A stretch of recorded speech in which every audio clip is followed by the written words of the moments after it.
sanki geçmiş olan yıllar dönemez ki. Aşk hikaye romanlarla, deli gönül dumanlarda. Yine de güzellik sensin. Söyle sen bana neden geldin? Bunca acılar neden çektik? Zaman akışı anılar. Beni senden başka kimin var?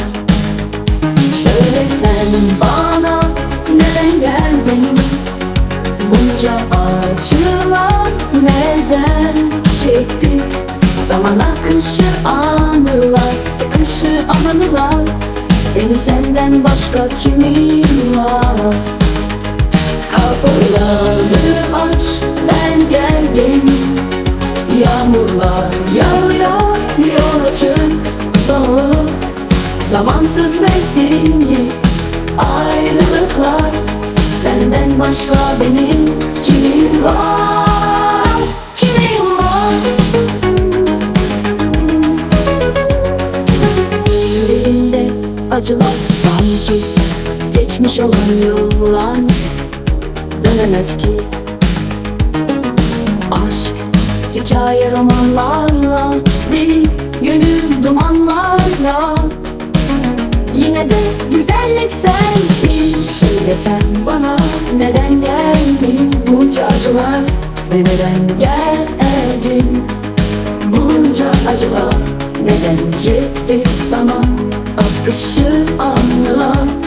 Beni senden başka kimin var? Söyle sen bana neden geldin? Bunca acılar neden çektik? Zaman akışı anılar, akışı anılar. Beni senden başka kimin var? Söyle sen bana neden geldin? Bunca acılar neden çektik? Zaman akışı anılar, akışı anılar. Beni senden başka kimin var? Hepin güneşli aydınlık var. Tek istenen gitmek, bulutlar dolaşıyor her yerde. Görüşemeyiz seninle, yine de gitme kal. Sonunda hoşça kal.